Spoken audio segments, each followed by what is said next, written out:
السلام علیکم every one, welcome back to اندر video of Mala novel case number 13۔ میں زیاد سے طلاق نہیں لے رہی۔ اس صبح وہ چلی ویک گئی تھی، وہ ماہی یا عباد سے پیسے نہیں مانگے گی، یہ طے تھا۔ وہ اسے پریگنینسی کے بارے میں بتانے گئی تھی لیکن نہیں بتا سکی، اسے بھی اس راز کو راز رکھنا تھا۔ واٹ؟ ماہی یہ سنتے ہی ہتے سے اکھڑ گئی۔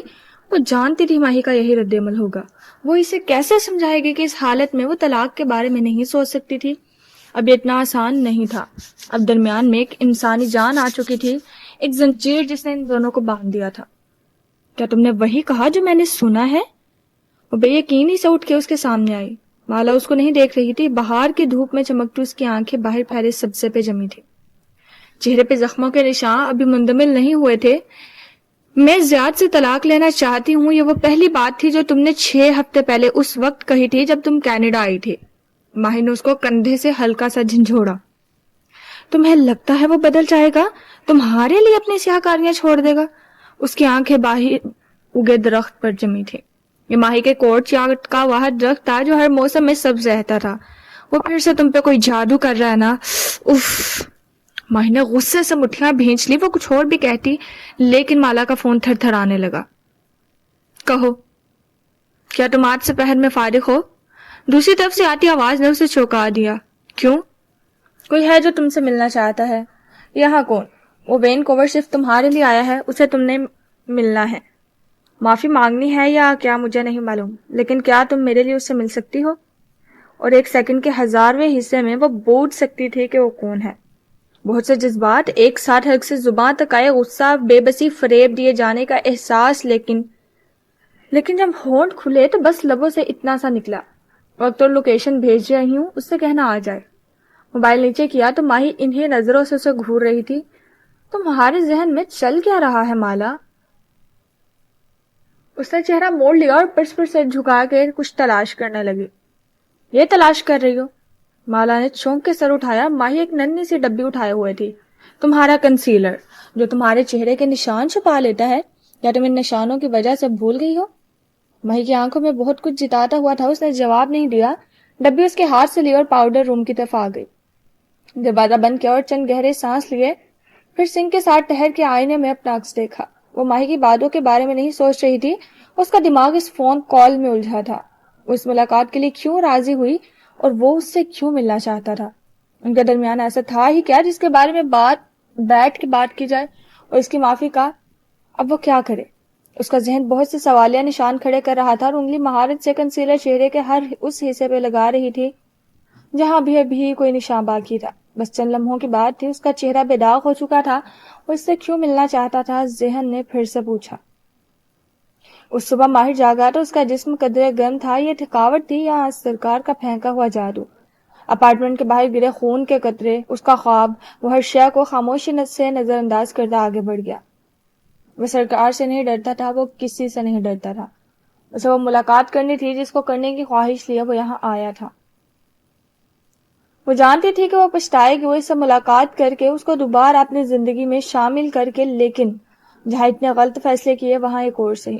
وہ ہر بار فرنٹ پہ موجود اس کا منتظر تھا، جیبوں میں ہاتھ ڈالے اسپاٹ چہرے والی لڑکی نے قدم اس کی طرف بڑھا دیے۔ وہ بالکل سانس روکے کھڑا اس کو دیکھ رہا تھا۔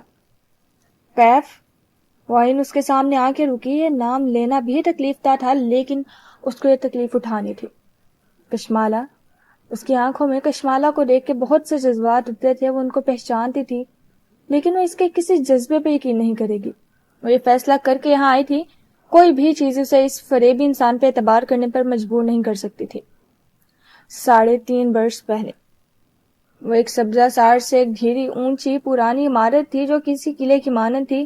ایک گلابی سکربز میں ملبوس لڑکی آگے چل رہی تھی اور عبدالمالک فرید اس کے پیچھے تھے۔ گردن دائیں بائیں گھماتے تنقیدی نظروں سے اطراف کا جائزہ لیتے وہ اندر داخل ہوئے۔ قلعے کی چھتیں اونچی تھی، بہت سے گول گول گھومتے زینے بنے تھے جو اوپر جاتے تھے۔ ہر چند قدم بعد ایک الگ سا سٹنگ روم بنا ہوتا۔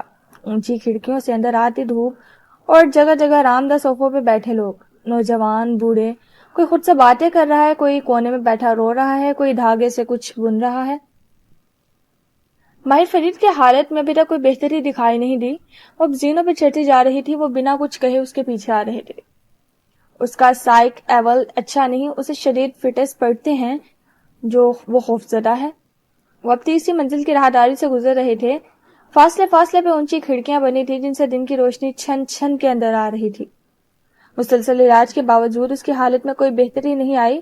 وہ خواب میں ڈر جاتا ہے، چلاتا ہے، روتا ہے، پھر دوا دے کر سلانا پڑتا ہے۔ ایک دروازے کے باہر رکی، اس کا نمبر 555 تھا۔ لڑکی نے ہینڈل پہ بنے کی پیڈ کا کوڈ پنچ کیا، دروازہ کلک کے ساتھ کھل گیا۔ ماہر، کوئی تم سے ملنے آیا ہے۔ مالک فرید چوکھٹ پہ رک گئے لیکن اندر داخل نہیں ہوئے۔ اس کمرے میں ایک فرش سے چھت تک اونچی کھڑکی تھی جس کے باہر سلاخیں لگی تھیں۔ دوسری طرف ایک سنگل بیڈ رکھا تھا۔ وہ زمین پہ بیٹھا تھا، نیلا ٹراؤزر شرٹ پہنے جو یہاں کے مریضوں کا یونیفارم تھا، سینے سے گھٹنے لگائے وہ کھڑکی کے پار دیکھ رہا تھا۔ کھڑکی شیشے میں اس کے چہرے کا عکس دکھائی دیتا تھا۔ مالک نے اس عکس کو دیکھا۔ کمزور چہرہ، گرا ہوا وزن، آنکھوں تلے ہلکے بڑھی ہوئی شیپ، آدھے آستین سے جھلکتے بازوؤں پہ جگہ جگہ نیلے نشان تھے جو آئی وی لائن کی وجہ سے بنے تھے۔ صبح اور شام ایک ایک گھنٹہ ہر مریض کو لاؤنج میں دوسرے مریضوں کے ساتھ گزارنا ہوتا ہے۔ ماہر وہاں بھی خاموش رہتا ہے، لون میں بھی وہی حالت رہتی ہے۔ کیا اس نے بھاگنے کی کوشش کی؟ وہ بتھرائے چہرے سے کھڑکی میں دکھائی دیتا اس کا عکس دیکھ رہے تھے۔ وہ ان کی طرف سے چہرہ موڑے بیٹھا تھا۔ سسٹر نے چونک انہیں دیکھا، پھر نفی میں سر ہلایا۔ کیا آپ اس سے بات کرنا چاہیں گے؟ وہ سامنے سے ہٹنے لگی لیکن وہ 2 قدم پیچھے ہٹ گئے۔ میں پھر آؤں گا۔ وہ اندر نہیں گئے، کھڑکی میں اس عکس دیکھتے ہوئے واپس پلٹ گئے۔ اسی طرح بیٹھا شیشے کے پار دیکھے گیا بنا پلک جھپکائے۔ ڈرائیونگ ڈور کھولتے ہوئے مالک فرید کا ہاتھ تیزی سے موبائل کے بٹن دبا رہا تھا۔ کال لاگ میں چند دن پہلے آیا نمبر تلاش کیا، پھر اسے دبایا۔ سنو لڑکی، مجھے تم سے ملنا ہے۔ وہ اسی سرد مہری سے بولے، پھر جیسے رک کے اس کا نام یاد کیا۔ سبرینا۔ کیسے ہو شمس الدین؟ نگینہ بیگم دبئی میں واقع اپنے گھر کے بیسمنٹ میں موجود تھیں۔ ان کا چہرہ اور سارا جسم تر و تازہ تھا، بال سیاہ ڈائی کیے ہوئے تھے۔ وہ ایک نوجوان خاتون لگتی تھی، تندرست، چاق و چوبل۔ البتہ لباس وہی تھا جو وہ بیسمنٹ میں پہنا کرتی تھی، گندگی سے آلودہ، بدبودار تاچ کو گال آلتی پالتی کیے۔ وہ ہاتھ میں پکڑے کانوں میں ہینڈفری لگی تھی۔ ٹھیک ہوں سرکار۔ شمس کے جواب میں احترام بادل نخواستہ داخل کیا گیا تھا، جیسے وہ بہت ضبط کیے ہوئے ہو۔ اتنے بجھے بجھے کیوں ہوں؟ نگینہ بیگم نے ہاتھ میں پکڑی شے ذرا اوپر کی تو وہ نیم روشنی میں دکھائی دی۔ وہ ایک پتلا تھا، اس کے سر میں پیوست بہت سی سوئیاں پیوست تھیں۔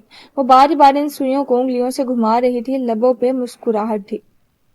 کھڑکی کے ساتھ فرش پہ بیٹھے ماہر کے سر میں ایک دم شدید درد اٹھا۔ اس نے بے اختیار سر دونوں ہاتھوں سے تھام لیا۔ میں آپ کی خدمات کے لیے پے کر چکا ہوں، لیکن برسوں پہلے جو سحر عشق تم نے رابعہ فرید پہ کروایا تھا اس کی قیمت ابھی باقی ہے۔ وہ جیسے محظوظ ہوتے ہوئے سوئیوں کو گھما رہی تھی۔ ماہر فرید درد سے چلاتا ہوا زمین پہ گر گیا، دونوں ہاتھوں میں اپنے بال نوچے ہوئے تھے، جسم کو جیسے بجلی کے جھٹکے لگ رہے تھے۔ میں پیسے دے سکتا ہوں، جو آپ کہیں میں دینے کے لیے تیار ہوں۔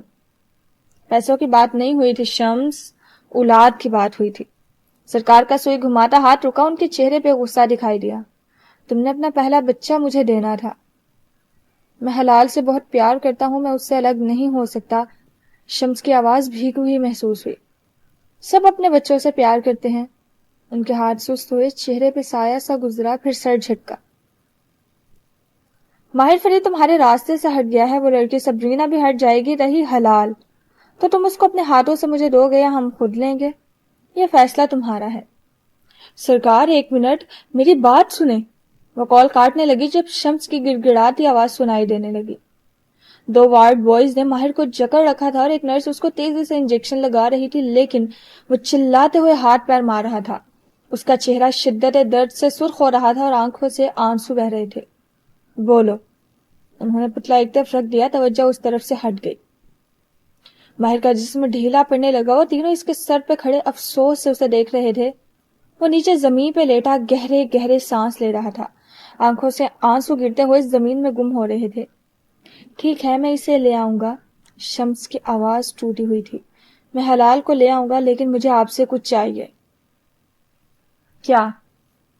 مجھے رات کو برے خواب آتے ہیں، ماہر کا باپ۔ میں اسے خواب میں دیکھتا ہوں، مجھے خوف آتا ہے۔ مجھے کچھ پڑھنے کے لیے بتائیں یا میرے اوپر دم کریں۔ ہاں ٹھیک ہے، سمجھ آ گیا۔ وہ بیزار ہوں، ہم تمہیں ایک عمل بتاتے ہیں، وہ کرنے سے افاقہ ہوگا، غور سے سنو، وہ پروفیشنل انداز میں کہہ رہی تھی۔ لندن کی ایک مصروف شاہراہ پہ ایک وین کھڑی تھی۔ شمس اس وین کے پچھلے حصے میں کھڑا تھا، فون سپیکر پہ لگا تھا اور نگینہ بیگم کی آواز سارے میں گونج رہی تھی۔ وین کے اندر بہت سی سکرینز لگی تھی، ایک نوجوان ایک کمپیوٹر کے سامنے بیٹھا تیزی سے کیز دبا رہا تھا۔ بس یا کچھ اور؟ وہ اکتائی ہوئی تھی۔ شمس نے نوجوان کو دیکھا، اس نے جلدی سے ایک ہاتھ کو گھما کے اشارہ کیا، بات کو تول دو، رابیل کے ساتھ بھی مسائل چل رہے ہیں، پلیز میرا مسئلہ سن لیں، میں بہت پریشان ہوں۔ وہ لہجے میں رکت تاریخ یہ کہہ رہا تھا۔ نگینہ بیگم اکتاہٹ سے سنے گئیں۔ اب وہ اپنے باکس سے کچھ اور نکال رہی تھی، انہیں بہت سے کام کرنے تھے، کچھ کلائنٹس کو کالز کرنی تھی، کچھ کے لیے نقش اور تعویذ لکھنے تھے، اور یہ بات ختم نہیں کر رہا تھا۔ وین میں کھٹ کھٹ کیس دباتے نوجوان کی آنکھیں چمکی، مسکرا کے شمس کو دیکھا اور سر کو خم دیا۔ بہت شکریہ سرکار، میں وہی کروں گا جو آپ نے کہا ہے۔ اس شمس نے جلدی سے خدا حافظ کہہ کے کال بند کی، بھی تیزی سے اس کی طرف جھکا۔ کال جتنی لمبی ہو اتنی آسانی سے ہم پن لوکیشن تک پہنچ جاتے ہیں، یہ کال ماسک کی گئی تھی، لیکن مسکرا کے اس نے ایک شٹ پہ چند الفاظ لکھے، ہم کالر تک پہنچ چکے ہیں، یہ عورت دبئی سے کال کر رہی ہے، یہ اس کی لوکیشن کے کوآرڈینیٹس ہیں۔ پرچی سے تھمائی اور دائیں بائیں دیکھا۔ اب جلدی سے یہاں سے نکلو، میں اسٹیک آؤٹ پہ ہوں، دبی دبی آواز میں یاد کروایا۔ شمس نے اس کا کندھا تھپ تھپایا اور چٹ تھامے چپکے سے اس پولیس وین سے باہر نکل آیا۔ وہ سرکار جس سے کبھی کوئی نہیں ملا تھا، وہ سرکار جس کو کسی نے نہیں دیکھا تھا، شمس الدین بالآخر اس کی لوکیشن تک پہنچ گیا تھا۔ سڑک کنارے قطار میں ریسٹورانٹ اور کیفے تھے جن کے آگے سرخ چھجے بنے تھے، ان کی چھاؤں میں گول میز اور کرسیاں بچھی تھی۔ ایک ایسی میز پہ تو وہ بیٹھی دکھائی دے رہی تھی، سیاہ آنکھوں والی لڑکی جو ادھر ادھر دیکھتی تو اونچی پونی جھولتی۔ وہیں سے کافی دور کار پارک کے ڈرائیونگ سیٹ پہ بیٹھا تھا، سن گلاسز لگائے، پی کیپ پہنے، وہ خاموشی سے اسے دیکھ رہا تھا جب کار فون کی گھنٹی بجنے لگی۔ جی سرکار۔ بٹن دباتے ہی زیاد کا لہجہ مؤدب ہو گیا۔ اس لڑکی کا کیا بنا؟ نگینہ بیگم کی ناخوش آواز اسپیکر پہ گونجی۔ وہ میری نگاہ میں ہے۔ وہ اپنی جگہ سے کھڑی ہو رہی تھی، سامنے سے ایک سفید بالوں والا ادھیر عمر شخص چلا آ رہا تھا، اس کو دیکھ کے وہ شناسائی سے مسکرائی تھی۔ وہ اس کے مسکراہٹ پہ نگاہیں مرکوز کیے ہوئے تھا۔ اتنا وقت کیوں لگ رہا ہے؟ ان کی آواز میں ایک کاٹ تھی۔ قتل ایک آرٹ ہے سرکار، ایسے صفائی سے سر تن سے جدا کرنا کہ وہ پیشن آف کرائم لگے بھی آرٹ ہے، ایسے نفاست سے تمام مہرے اپنی جگہوں پہ رکھ کے بساط الٹانا کہ وہ ایک حادثہ لگے، یہ اس سے بڑا آرٹ ہے۔ اس کام کو جلدی مکمل کرو، مجھے شمس کی طرف سے نہ جانے کیوں کچھ کھٹک رہا ہے۔ میں اپنی مرضی سے کام کرتا ہوں سرکار، جب وقت ہوگا کام مکمل ہو جائے گا۔ اس نے بٹن دبایا، کال بند ہو گئی۔ ایک لمحے کے لیے بھی نگاہ ان دونوں سے نہیں ہٹی تھی۔ وہ یہاں سے نہیں سن سکتا تھا کہ وہ ان سے کیا کہہ رہی تھی، اسے سننا بھی نہیں تھا، وہ صرف اسے دیکھ رہا تھا۔ وہ عادتاً کان کے پیچھے بال اڑس رہی تھی، وہ کتنی خوبصورت تھی۔ آپ کو میری بات سننی چاہیے تھی، سبرینا خفقے سے کہہ رہی تھی۔ وہ ٹیک لگائے خاموشی سے اسے دیکھ رہے تھے، سفید بال جیل کے باعث سلور لگ رہے تھے۔ ماہر ذہنی مریض نہیں ہے، لیکن آپ نے بھی انہیں لوگوں کا اعتبار کیا جو اس کو راستے سے ہٹانا چاہتے تھے۔ انہوں نے جواب نہیں دیا، وہ جیسے اس کا چہرہ پڑھ رہے تھے۔ سبرینا نے بے چینی سے پہلو بدلا۔ آپ نے جانتے بوجھتے بھی شمس کو یہ عہدہ کیوں لینے دیا؟ ان کے سامنے بیٹھ کے ان کے بارے میں اندازہ لگا رہی تھی۔ آپ خود بھی CEO کا عہدہ سنبھال سکتے تھے، لیکن نہیں۔ آپ نے بظاہر تمام اختیارات شمس کو دے دیے، البتہ وہ اس کے باوجود آپ کے دستخط کا محتاج ہے۔ وہ اپنی مرضی سے کچھ نہیں کر سکتا۔ آپ نے سوچا کہ کچھ ایسا کریں جس سے مسز رابیل کو اپنے شوہر کی حقیقت معلوم ہو سکے اور ہولڈنگ کا نقصان بھی نہ ہو، تاکہ کل کو ماہر آپ کو لالچی نہ سمجھے۔ لیکن چہرہ آگے کو جھکایا اور ان کی آنکھوں میں دیکھا۔ وہ رہے گا ہی نہیں تو کیا فائدہ؟ کہہ لیا۔ انہوں نے کپ اٹھا کے ہونٹوں سے لگایا۔ سبرینا نے برہمی سے انہیں دیکھا اور ہاتھ نیچے گود میں رکھ لیے، جو اس کے لیے خاموش رہنے کا اشارہ تھا۔ میرے یہ باتیں بے معنی ہیں، جادو، جنات، ربش، وہ اسپاٹ چہرہ لیے کہہ رہے تھے۔ ماہر جادو کا مریض ہے مسٹر فریڈ۔ اس نے ناخن سے میز پہ 2 دفعہ دستک دی، چہرہ گلابی ہوا۔ یہ ایسا جرم تھا جس کا کوئی ثبوت تھا نہ گواہ، وہ کیسے انہیں یقین دلائے؟ کہا نا بے معنی۔ پھر آپ نے مجھے یہاں کیوں بلایا ہے؟ میں آپ کو کوئی دوسرا معنی نہیں سمجھا سکتی۔ مالک فرید نے کپ نیچے رکھا اور سامنے بیٹھی لڑکی کو دیکھا۔ وہ سیاہ آنکھیں چھوٹی کیے غور سے انہیں دیکھ رہی تھی۔ میں جادو پہ یقین نہیں رکھتا، نہ اس کے ڈاکٹرز رکھتے ہیں، اور بنا یقین کے اس کا علاج ممکن نہیں۔ وہ چونکی۔ یعنی آپ کا یقین اندر سے ڈگمگا رہا ہے لیکن آپ کی انا آپ کو اعتراف نہیں کرنے دے گی. میں پریکٹیکل آدمی ہوں, مسائل کا حل نکالنا چاہتا ہوں اور آپ مجھ سے اس مسئلے کا حل پوچھنا چاہتے ہیں. وہ بنا کچھ کہی سی اسپاٹ چہرے کے ساتھ اسے دیکھے گئے. اللہ تعالیٰ کسی انسان کی حالت اس وقت تک نہیں بدلتا جب تک وہ خود اس کو نہ بدلنا چاہے. جادو کے مریض کو بھی خود تندرست ہونے کا ارادہ کرنا ہوتا ہے ورنہ وہ کبھی ٹھیک نہیں ہوتا. اور وہ یہ ارادہ کیسے کرے گا؟ وہ رکی, چہرے پہ تذبذب ابھرا, لب کاٹا, چند لمحے خاموشی سے گزر گئے.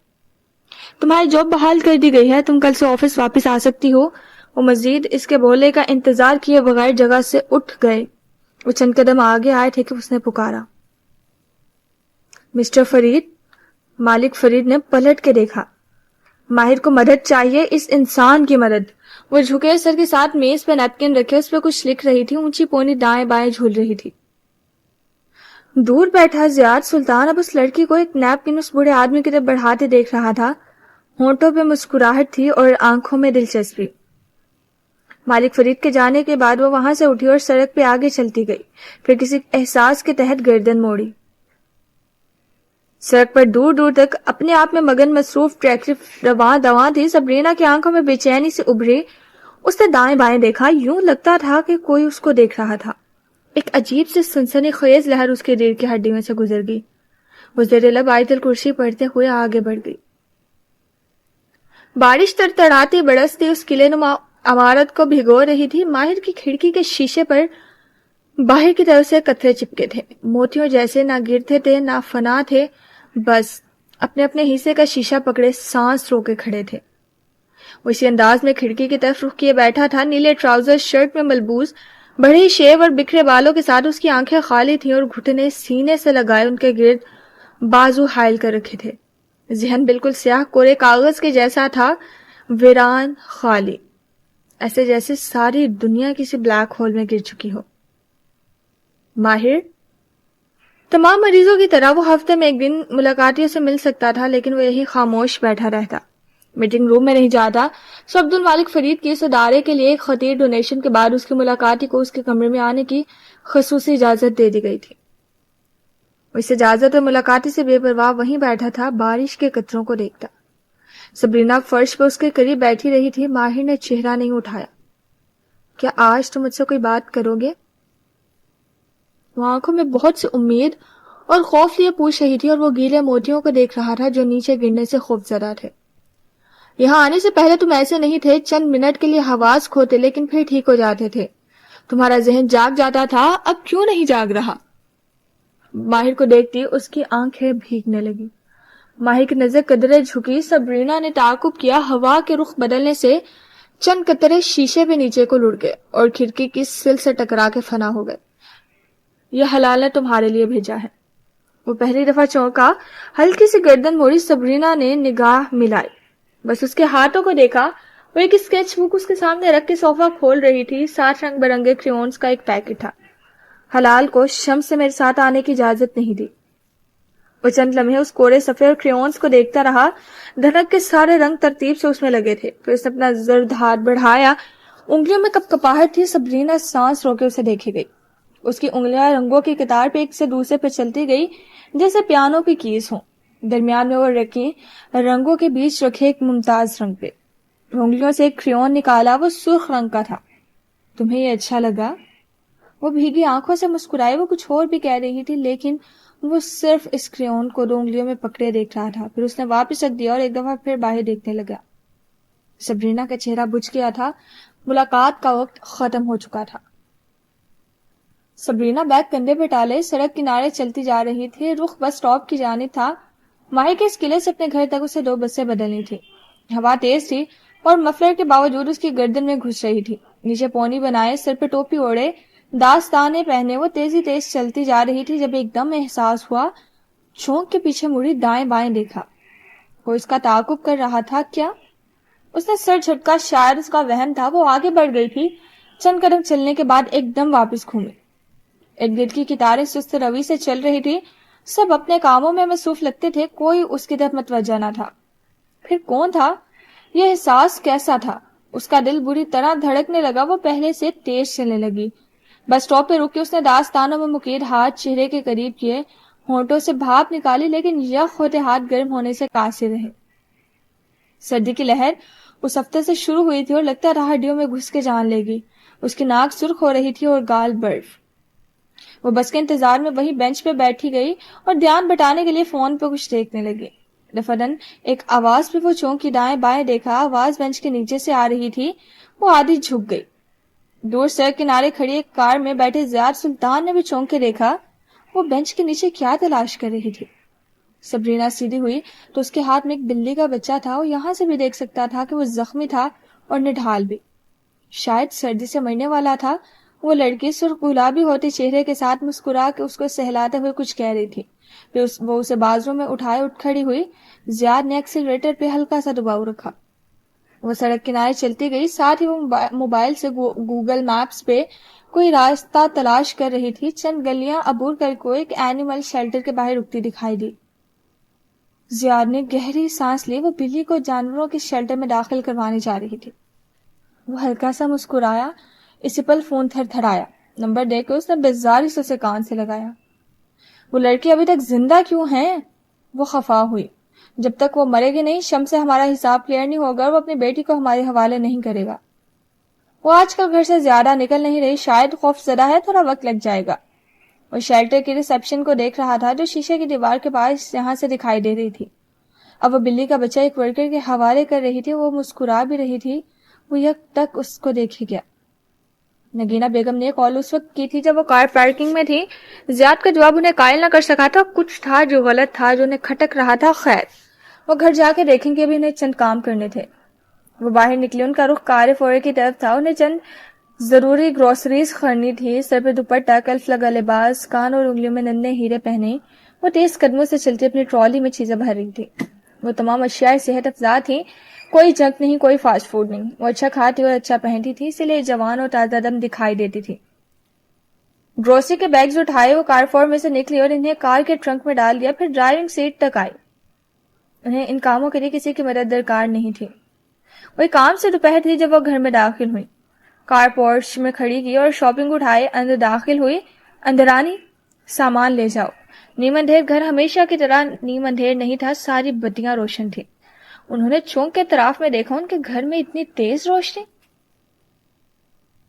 وہ چند قدم آگے آئے اور پھر ان کا سانس رک گیا۔ لاؤنج کے وسط میں ایک کرسی پہ اندرانی بیٹھی تھی، اسے نائلون کی رسیوں سے باندھا گیا تھا، منہ پہ ٹیپ لگی تھی۔ وہ بار بار سر ہلا رہی تھی، لیکن ٹیپ کی وجہ سے آواز سے زیادہ نہ نکلی تھی۔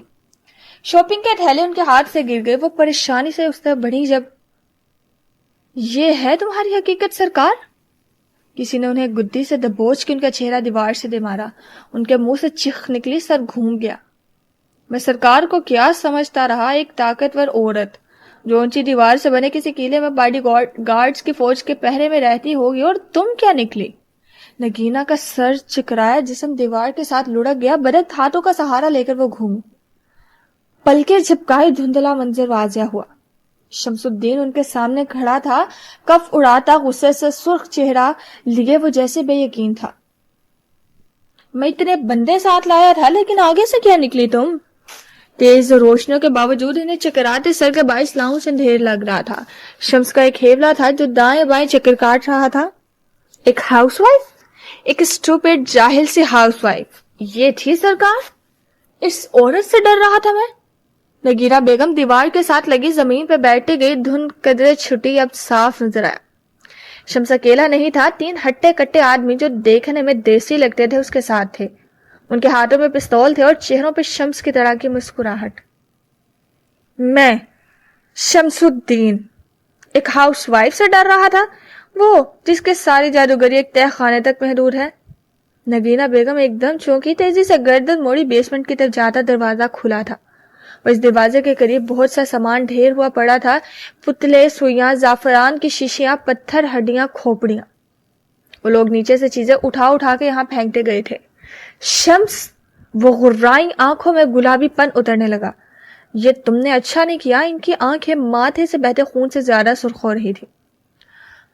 اچھا تو وہ رہی ہے جو میں کرنے جا رہا ہوں مسز نگینہ سلطان، وہ تن سے چبا چبا کے کہہ رہا تھا۔